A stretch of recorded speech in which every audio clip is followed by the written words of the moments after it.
Welcome back to the Gen X Experience. This is episode 51 and the second part of our two-part series on talking about our topic for the month was why is it so hard to make friends in midlife? And today I have a really cool conversation with four women I met through Real Roots Dinner Club. And no, this is not a sponsored video for Real Roots, but if y'all are listening and want to sponsor the podcast, I'm not going to say no. Hint, hint. Anyway, but I met them through the dinner club and they wanted to be on the podcast, which I'm so eternally grateful for. And I think it's a perfect conversation for them too, because we all had to put ourselves out there to meet each other and got so very lucky. And so, yeah, we're going to talk about, I have Karla, Krys, Tia, and Lekesh, and we are going to talk about our different experiences, why we think it's so hard, some new thoughts come up too about like the different challenges. We talk about how we met, other groups that we've used, and what you can do really to just like make friends in midlife. And the advice I think was really great. And they definitely all came up with things that I was like, oh, that's a really great point. I didn't think about that. So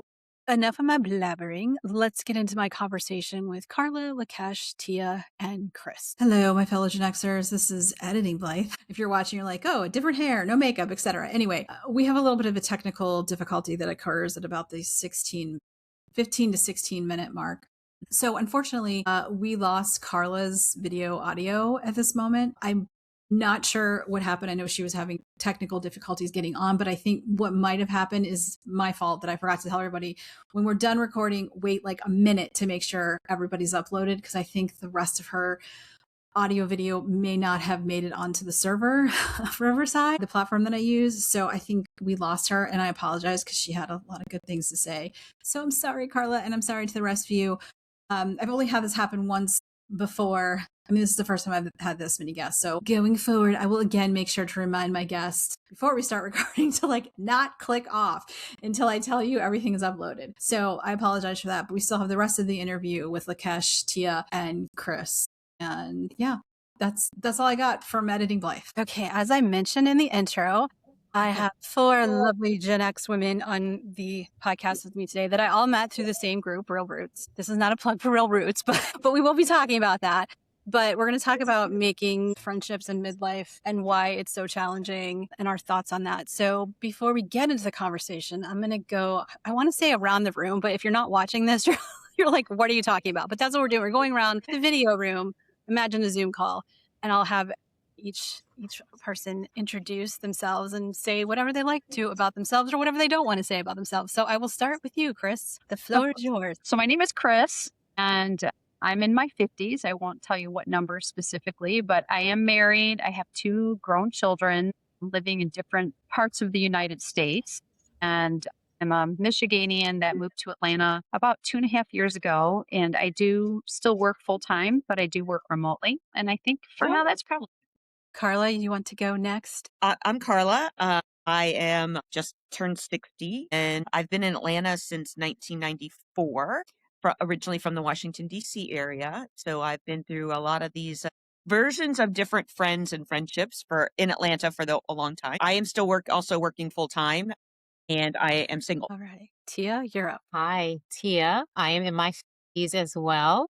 I am single, no children except my fur baby. So if you saw him, he looks exactly like me. You would totally see the resemblance. I am in marketing and I work from home too, which I think is important to note. I am a Jersey girl, but I live in Georgia now and I love it. Would never leave. And I'm really into fitness, into Bravo. Judge me later. I don't care. I love Bravo.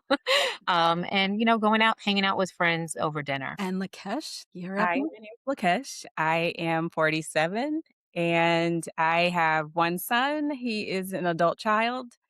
And I have one grandson. He's 6 months old, overseas now. I am originally from Springfield, Illinois, and I made my way to Atlanta about 10 years ago by way of San Diego and by Phoenix. Very cool. So we have Gen Xers from every aspect. We have the youngest, and then the top, and the middle, and which is kind of that doesn't happen all the time. And the oldest, the first The year. oldest, which is good because it's good because I don't know if you notice this online, but like when I hear people talk about our generation, well, one, they don't know how old we are. They think we're boomers. I don't know why, but and then they like get confused. They think that we're all the same, and like we have a lot of commonalities. But if you were born in 65 versus like 1980, there are some differences, different decades. So I think that's really cool. So let's get into the conversation. I'm going to start because Tia brought something up that I think is really interesting that we didn't have to deal with when we were younger when it came to making friends, because either we were in school, college, or, when we started working, we all had to go to the office. So now that we're working from home or we own our businesses or whatever, it does, or we're retired or wherever we are in our lives, it does make it harder, I think, to,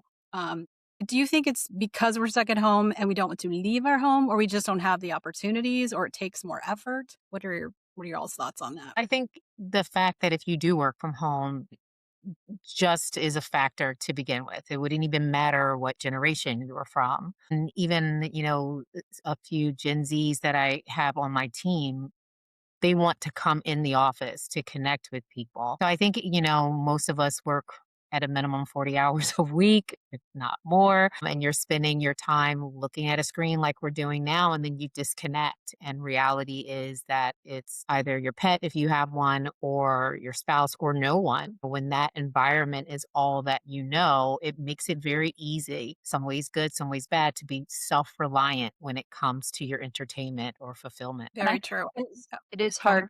hard to, I'm sorry to interrupt, but working remote is great. I love the flexibility of it, but yes, you do lose some connection and connectivity going into an office. But I also think, moving beyond just being remote is when you don't have young children that are bringing you into an environment with other families and other people that you connected with when we were younger.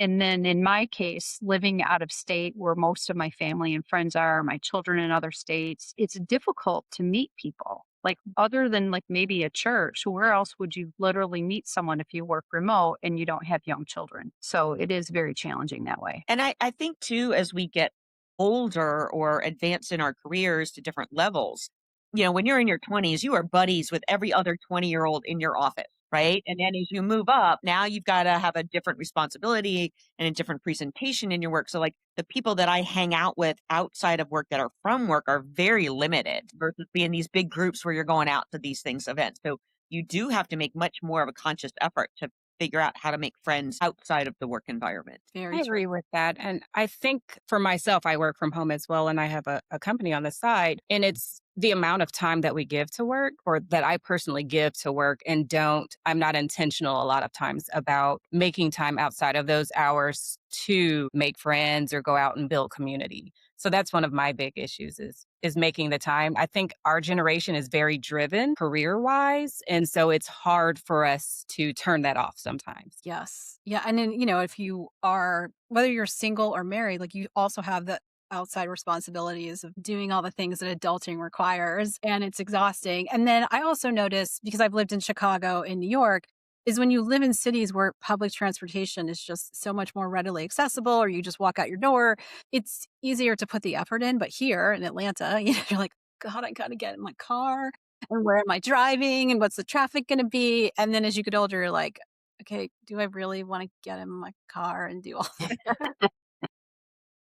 Yeah. So I feel like that can be an impediment for, as well as it's like people who live in small towns or are further out from, bigger cities, that you do have to put in more effort as you get older. I think Carla made a really good point too, or made me think of a really good point. When you are in your 20s, maybe your early 30s, just because the activity is the thing that draws you together, you're automatically friends. The person that you go out to drink with at work, like that's your good friend. I feel as you go decade to decade, the connotation and meaning of friend changes significantly. And so you might have individuals at work, as we were talking about before, that you might want to connect with, or you might have neighbors that you're okay with getting a coffee or two with, but is this someone that you would go on vacation with? Is this someone that you would call in an emergency? Is this someone when you have something really wonderful happen in your life? Are you picking up the phone to call that person? So I think even the meaning of friendship and what you're looking for as you advance in your life, that changes. And so that narrows the window. Absolutely. And I feel like you segment friends too, like as you're in work and you get a little more into it and you're like, I don't trust that person, or I'm not gonna tell that person. Those are my work friends, but those are not my friends. Right. So, you get a little, and like Carla said, like if you get in a level of, power, you can't go hang out with all of your team because it feels weird, or there's rules about that. So Mhm. let's just bring in Real Roots to this conversation. So all of us, that's how we met, through the dinner club at Real Roots. What motivated you to, try a group, whether it was Real Roots or other groups? What motivated you to be like, okay, I'm going to make the effort to go out and find people that I can hang out with and be friends with? Anybody want to go first? Go first. So for me, again, moving into a new city, new state, no friends or family nearby. And I was just working, scrolling through Facebook and, are you looking for a friend group? I'm like, yes, I am, and are you, all the questions it was asking was literally what I was in my head thinking about is, trying to find a new group of friends.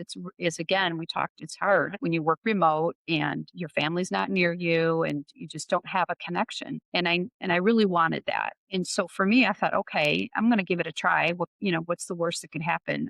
I walk away with no friend, or the best is I could make some friendships that would, really be wonderful. So for me, that was what I was looking for, is just spending time to connect. And there wasn't any other opportunity that I could see before me to make an effort to do it a different way. So it was just convenient. Anyone else want to tackle that question? Was motivated. I'm going to be honest. I didn't, and maybe that's a bad thing. I didn't really expect that I would get friends out of it.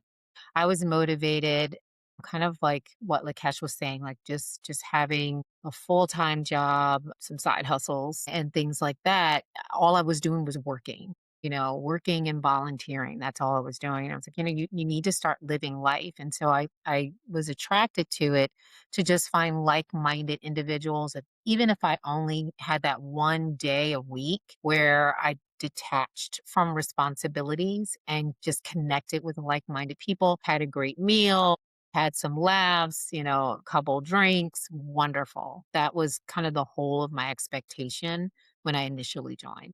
Mine was after a life shakeup, and my friends are nearby. I have friends in the area, however, that we're at different phases in our lives. My best friend is only 12 minutes away, but she has a child that's under 10 years old. That bond it starts to kind of break a little bit when you're in those different phases. And so I saw Real Roots as a connection to people that were in the same phase of life as me, empty nesters or people that are older, like to travel, doing things like that. So I found it interesting for that point. And Carla, I think you were trying to answer before, but might have been on mute. That's okay. So what I started to say is I kind of had a bit of an aha moment last year. Like I think for a couple of years I'd been feeling something and I really wasn't sure what it was, that there was something missing. And then it was just kind of like I had the recognition that over probably the last 10 years or maybe a little bit more, that my friendship group was getting smaller and smaller and smaller and smaller.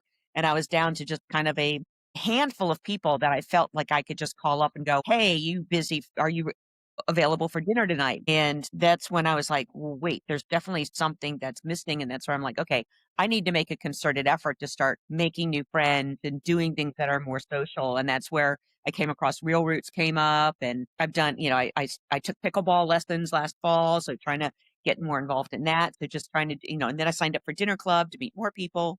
So I'm definitely not feeling that loneliness, or I don't want to say it's loneliness, but that missing thing that I was feeling last year anymore. So it's definitely like all of this activity has definitely helped. Yeah, I was doing I'm feeling antisocial. And I was blaming it on my perimenopause, which I mean, I blame everything on that because it's an easy scapegoat. But yeah, you do start to notice, like you're like either lonely or like I'm being very antisocial, and only person I'm talking to is my dog, and that's not a person. So starts to question your sanity. Have you? So you tried to call use a pickleball. Has anyone tried any other groups besides Real Roots, or like any apps, or any, like anybody tried Bumble BFF, or I don't know what other apps there are out there?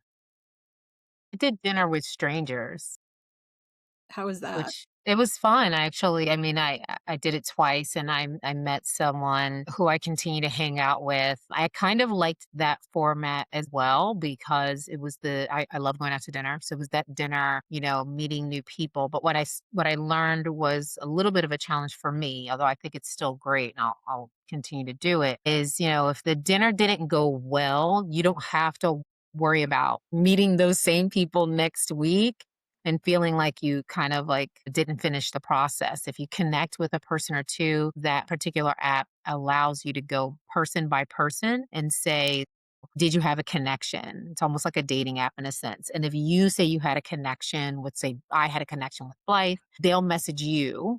And then you can say, I had a connection with Tia. And then we're able to communicate on our own. So I found it to be useful. And I did meet a really, really cool person that way. That's awesome. Yeah, time left used to be like that, where first they just had dinners, now they've had coffee, drinks, and then runs. And it used to be the same thing where you could just yes or no. And now they just put everybody together and you decide whether you like, I don't, not classify, but you're like, pick their personality traits. I'm like, that's weird. And what if there's someone there I don't want to talk to, or I don't remember everybody, but I remember the people I wanted to talk to. So yeah, I don't, some of these programs I think run better than others. But I haven't, has anybody else tried dinner with strangers or time left or no? Okay. Or Bumble BFF?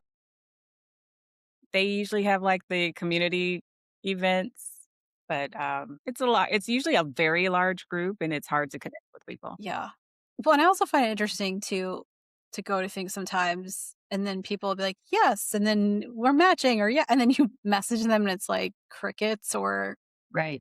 I'm like, why did you say you wanted to hang out if you don't Mhm. like me, I don't care, or if it's too far or whatever. I think that's also a challenge too. At least I notice that here, right? Is that people, they always kind of, pick Midtown or Buckhead, which is great, but not for everybody. And I think it'd be nice if they did it, in Woodstock or Dunwoody or like in the burbs so that people are not driving an hour. I mean, you can do that in 2 miles here, but for anyone that doesn't live in Atlanta, driving here is awful. And it's an impediment to going anywhere, to making friends, to making plans. I don't know if in other cities that is all. I'm assuming that's also a challenge where they plan events that are supposed to be centrally located, but Right. yeah. And then sometimes the tech, like Real Roots tech, is not the best. No, Yeah. they're not. They have some like new things they started, and I signed up for one, and then I was like, oh, it says 45 is like the age cutoff, so I messaged them, and then they just changed the stuff, and they're like, no, you have to go back, but here's a code for 2 free things. I'm like, Yes. So they reimagined it. yeah, I'm like, but I can't do anything. So Yeah. Strange. Real Roots, if you're listening, please get better IT. We love you, A but great concept. it is. Very Yeah. great concept.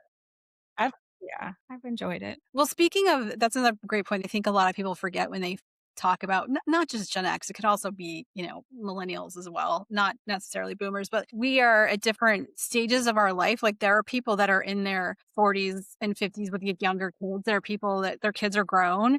There are people that don't have kids. There are people like grandparents. There are people that are taking care of parents. So trying to navigate that too, the different stages that we're all in, that I don't know. I don't know about you, but when I was thinking about my life at this age when I was younger, I don't think I would have. I think I pictured everyone like, this is what you do. You go to college, you get a job, you get married, you have kids, et cetera, et cetera. And then reality hits, you're like, no, that's not actually what everybody does and at different times. So I think that can also make it harder to make friends or, Yeah. yeah. Yeah, it is. And I'll say I've been in, we did try, I remember now, I did do the meetups. I don't know if you guys have meetup, but we did start that initially when we moved here, my husband and I. And some of them were interesting, but the hard part is, again, to your point, Blythe, in our age group, when you're moving into the 50s, early 60s, kind of like in late 40s, like with Lekesh, there are people who were already retired and they've got nothing but time. They're not working at all. And so they want to meet at 10 a.m. or they want to do something during the week. And you're like, no way, it can't happen. Or then you've got the folks that have grandchildren that, my weekends are taken because I'm watching the grandchildren. So the other challenge of being in this age group is definitely the difficulty in meeting people, right? But the second part of it is, to that point, everyone is not in the same boat. right? When you're young and you're younger and you're just starting your career, most people don't have children. You're very career hungry. It's a whole different situation, right? But when you get older, it's just difficult because people are they are in different places in their life. And so it is more difficult. It is more challenging. On top of the fact it's just challenging, it's even more challenging to meet people that are in the same stage of the life in their 50s and, early 60s and like that. So it's a good point, Blythe. Yes. And I'm going to put you on the spot again, Krys. So, because you were mentioning that you and your husband are usually meet up, I know that's also hard too if you want to make like couple friends. Because I know my sister and her husband, well, my sister probably made more of the effort. She's always telling my brother in law to like make some friends for like couple friends. Like that's also hard too, is to, if you want to have couple friends and, you have kids at different stages or you don't have kids, like, I don't know if there's any groups that make that easy either. Oh, that was really difficult. That's why the meetup, we went to a couple of them together and they were fine. We met nice people, but again, very different ages, very, very diverse. And so it was hard for us to just connect with, to your point, like a couple. And then, so we kind of stopped doing that because and they were really far away from anything we were interested in was all like in Alpharetta. So for TUT, it would have been great. But, when you're coming from like Atlantic Station and you're going to drive all the way to Alpharetta, it is really tough to do that. So we just kind of like fell out of doing it. And that's when like the real roots popped up. But again, it's not, men don't do that. They don't have a real roots like men think, because they probably would never take the initiative. So I have, there are a couple of friends in real roots that I have met. So Claire and Jen each have a husband and we will do things with them. So thankfully there's at least two out of the group that have, someone we can go do things together. But yeah, another element, another layer of challenge, right? It's Yeah. all challenging. I do find it easier, I think, as women, and granted, I'm only speaking from being a woman, but like I feel like it's easier for us to. There are groups, because it's very big on like women only. So there's groups for us to go to. You could just go up to some woman in a coffee shop or a store and be like, "Oh my god, I love your shoes, I love this," or whatever, and start a conversation and maybe hang out. But I wonder for me. I mean, I have a brother who's divorced, and like I know it's not easy for him. I mean, he has a daughter, but like I often wonder like how do men do this? Because yes, they can go to like, probably dinner with strangers, time lapse, nice to meet. But there's other organizations. Like I wonder how they do this because I'm sure if they're like at the gym and you go up to a Yeah. guy, they might get the wrong idea or it's Right. just weird.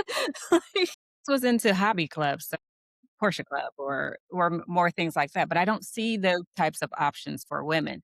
And I would actually be more interested in some of their clubs than some of the women's clubs.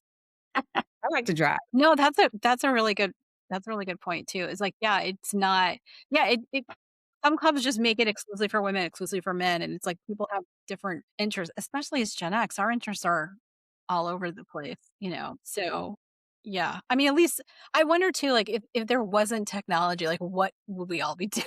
Like we just Right. sitting home and I don't know, hanging out with our pets or yeah, I mean, as annoying as technology is sometimes, like it's also a good thing. Yeah. My issue with it is I feel like technology has replaced real connection between friends. And so we get to a point where we think sharing memes or clips that's maintaining the friendship. And I don't think it really does. So it shouldn't replace that person to person connection is where I'm at. That reminds me of my son, who we have like a family chat, and he thinks if he shares the videos of what he did on the weekend that he's communicating. And Right. us, the older generation, we're like, well, that doesn't count. Like I need to hear your voice. And he's like, well, what are you talking about? I'm communicating all the time. No, you're not. So yeah, Yeah. to your point, Lakesh, like technology was great. It's great. It's twofold, right? It's good and bad. It's a double-edged sword. So Yeah, it's so easy to just see a video and be like, "Let me send this to this person." And sometimes it's yeah, like it's nice because you're just sending it to a bunch of people. You don't have to have 25 of the same conversations. But yeah, it does. There are moments like I have a couple friends. My best friend, she doesn't live here, so when we get on the phone, we're on the phone for hours, and I can hear her husband in the background being like, "You've been on the phone for like 3 hours." I'm like, that's because all we do is talk through text most of the time. Or my other friend I have here, Rebecca, that you guys will get to meet at some point. The same thing. We won't talk to each other for a while, and then we'll be on the phone for hours, and we keep telling each other to shut up, but we don't because it gets late. But yeah, it's technology. Like it can make you lazy. and it stops the way that, well, it's the same with dating. Like guys are like, I don't want to call you. I'm like, that's how we grew up. So, Mm-hmm. but then Well, I get it. I'm that girl. I don't want you to call me. I mean, I don't want to date, so I don't have to worry about that. But yeah, Kind of dead. yeah, I've working on finding friends and like cultivating that. That's about as much as I can. Well, I just like women better. No offense, men, if you're listening. I know I have male listeners. I'm sorry. You guys drive me crazy. Like I just like women so much better at this point. But that is another complexity though, right? Because if we talked about the one end of the spectrum, if you are married like Chris and you can't, obviously if you're married, you can't always be going out to your, friend groups. There's time that you need to spend with your husband. So it's easier that you have that connection. But if you're on the other end of the spectrum and you're single and you are looking, I am not one, but I'm just saying, if you're single and you are looking, that's an investment, right? You have to find time to find those individuals, date those individuals. And that's just one segment of your life. So you're compounding that with work and the kids or your fur babies or whatever the case might be, and then dating. So then that makes it even more difficult that if you've started a friendship, friendships take just as much, if in some cases, even more investment than a relationship. So then how do you manage that in the midst of all the responsibility? You're kind of in the pocket when you're a Gen X, in the full range of Gen X's.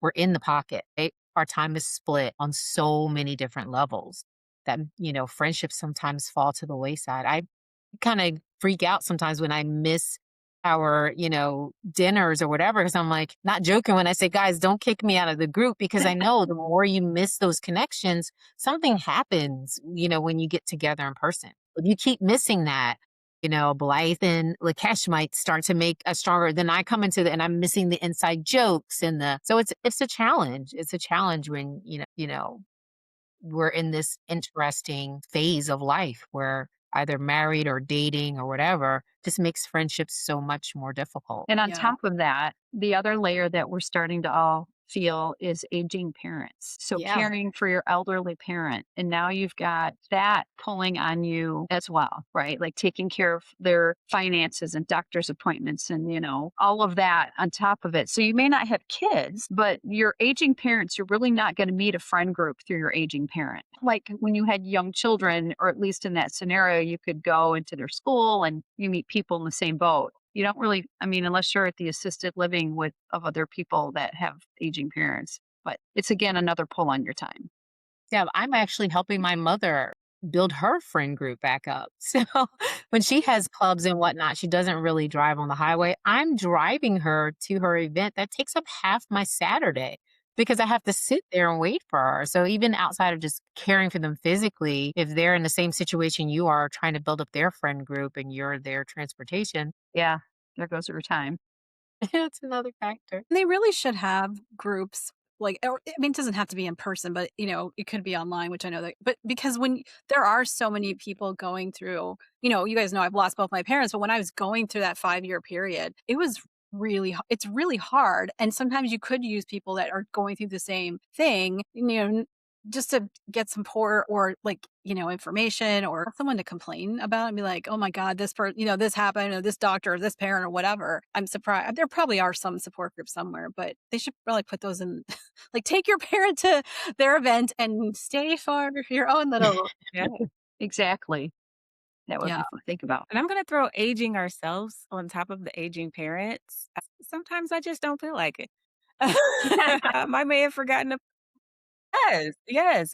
I'm exhausted. My estrogen has dropped, and I might not be the best person to sit around today. Yeah, I think aging. For me personally, going through perimenopause and those pendulums that I go through mentally and physically, that is a lot of my reasoning sometimes that I back off and I don't do some of the things that I should do, like going out and making friends and being social. I don't think people want to be around my stinky attitude. Yeah. Sometimes the best thing is like, oh, I can't make it. Oh, this is canceled. I'm like, darn. Right. Hey, And I the remember too, gammas are on. yeah, being young, right? And you'd go to work and like, what'd you do on the weekend? And you had to have something because if you didn't, why we care so much? Now I'm like, I didn't do anything. And it was freaking awesome. And no one's like, really? They're like, really? Me too. I mean, it's so, yeah. Yes.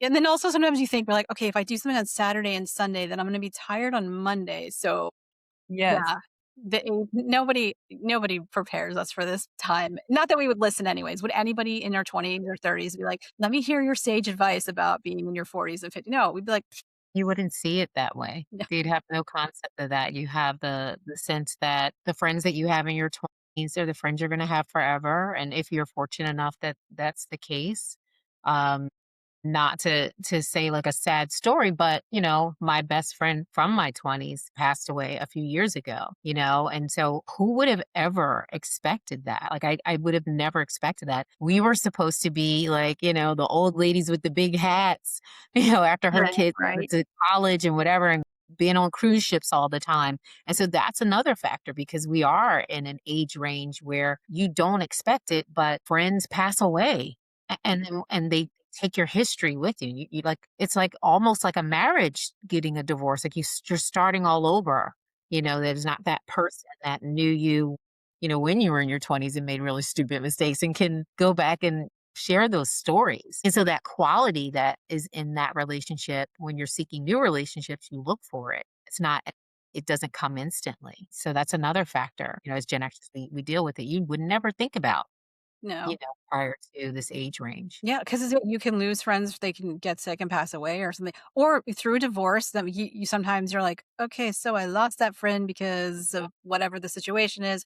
Or sometimes you outgrow each other or your lives move in different directions or you have a falling out or something, and sometimes it's repairable and sometimes you're just like, "Yeah, no," or, so yeah, you just more layers of, getting older Mhm. and Mhm. yeah, it's just unexpected things. Exactly. Yep. Mhm.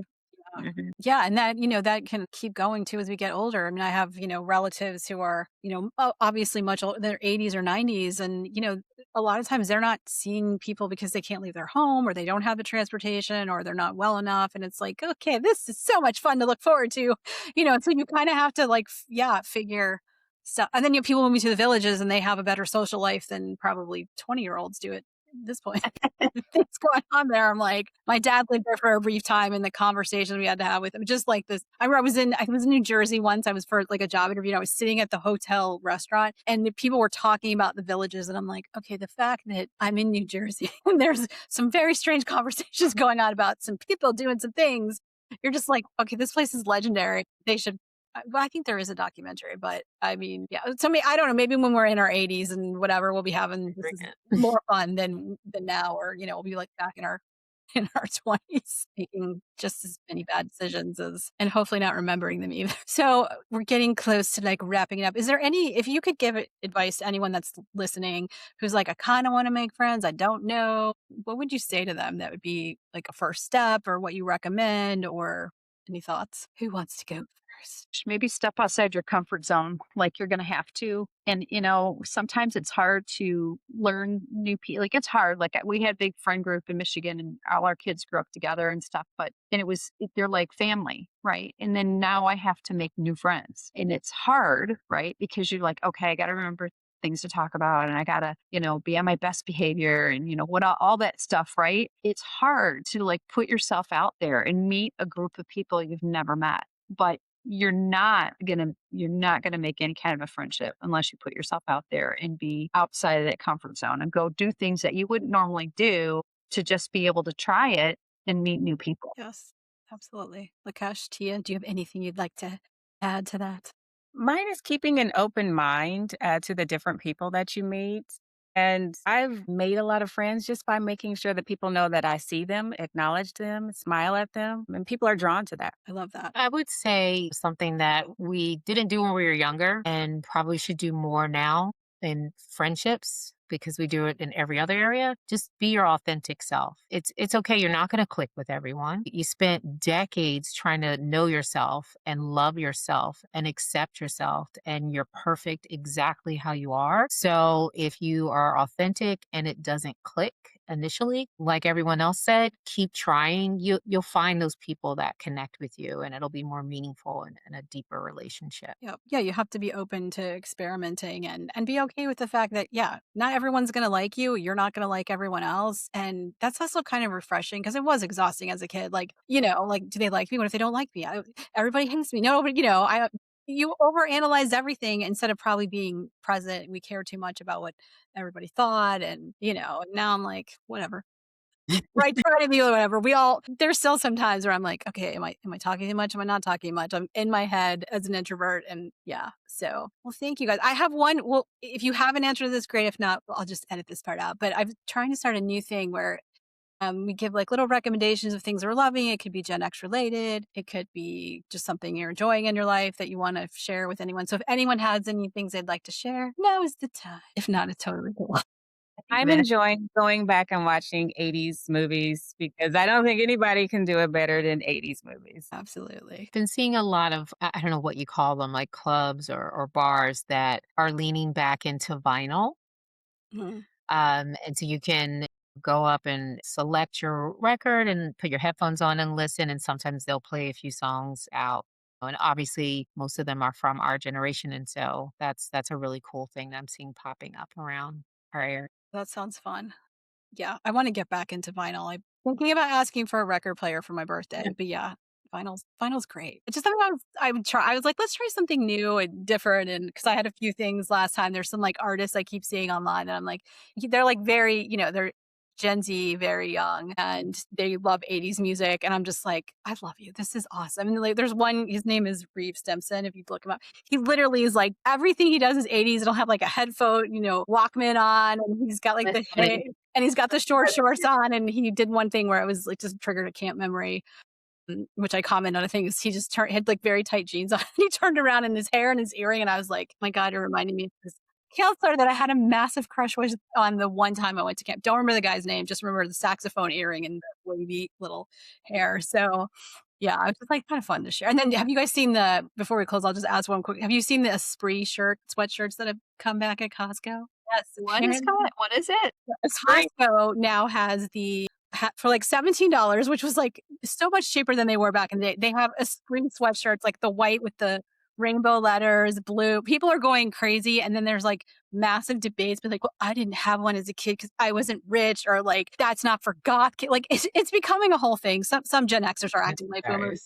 but yeah. But if you just Google Esprit and Costco, there, and some resellers are buying them and like selling them for more than the $17. But yeah, Yeah. so That's cute. I love it. That's an idea for the next time we all go out. Everybody has to yeah. get it. Yeah, bump those things up. I'm like, do I need a Costco membership? Yeah, I want them to bring back like Benetton or like Outback Red or some other. Just shopping at Costco for Too clothes. funny. Yeah. Well, thank you all, Beverly Hills. Yeah, exactly. Thank you all, Krys, Karla, Tia, Lekesh. Thank you for being guinea pigs on the podcast, for being on here. I really appreciate it. And it's been is anyone listening, you can see I've met 4 amazing women. I'm like counting in my head, and I've met some other women in some other groups as well. So don't be afraid to, get out of your comfort zone, be yourself, and go meet people, because you never know. You might have some fun people to go drinking with, go eating with, go doing whatever with. So just try it. Get out of your house. Your house. Get out of the sweatpants. Get out of your house. Yeah. Yeah. Well, thank you guys so much. I really appreciate you being on the show. Yeah. It was Thanks, fun. everybody. Bye. Bye. And that concludes our July topic of why is it so hard to make friends in midlife? Thank you to Karla, Lekesh, Tia, and Krys for being on the podcast. I feel so fortunate to have met these lovely ladies through Real Roots Dinner Club. It's just so nice to go to dinner, to go to drinks, to go to things, and just have interesting people to talk to. I hope you learned some really cool things, had some great insight, found things to relate to. Another glimpse into, our generation and why we're just so freaking cool. Everybody wants to be us. Do they? Do we care if they do? No, actually, we don't. But no, seriously, I'm really thankful that they wanted to be on the podcast and talk about this topic, because I think it is something that we struggle with as we get older. I don't think we're the first generation that has dealt with it, and of course, we won't be the last. And hopefully, you found something to relate to and are inspired to get out there, get out of your house, and get out of your sweatpants, as I said, and go meet some people. Really, it just takes a little bit of effort to look online. And if you are a man who heard this and you're like, wait a second, I want to share my experience, or I want to share my take, please let me know. You can find my email in the the show notes. You can also reach out to me on Instagram or Threads or TikTok. It's the Gen X Experience Pod. I'm happy to talk to. I'd love to hear your experience too, even if it's just something I share in a post or whatever, because I do think men have some different challenges. I mean, I could be wrong, so correct me if I'm wrong. But yeah, I'm really thankful to have this conversation. And so, what is coming up in August besides my birthday? So I'm not sure what we'll be talking about. I have 2 conversations I'm recording in August that I was going to do for September, but I think I might be doing them in August. So stay tuned for that. We also have the announcement of our book club pick. I posted some thoughts, some ideas, and I think it might be narrowed down to either Generation X, like the book that kind of defined who we are, although I don't think you can define us, hence why we're called X. And there's another book by a woman called Generation X with a J instead of a G. That was also suggested. So stay tuned for that announcement coming soon. As always, you can keep up with the podcast on Instagram and TikTok. And of course, we are on Apple, Spotify, and YouTube, or wherever you listen to podcasts. And yeah, as always, if you have any suggestions or thoughts that you would like me to share or topics you want me to cover, please let me know. I'm always happy to hear from my fellow Gen Xers, because that's why I do this podcast, to get to know you, to get to talk to you, to give us a platform to just be our snarky, sarcastic, middle-aged selves. So until next time, my fellow Gen Xers, don't you forget about me, because I won't forget about you. And next time you hear from me, I will be a year older.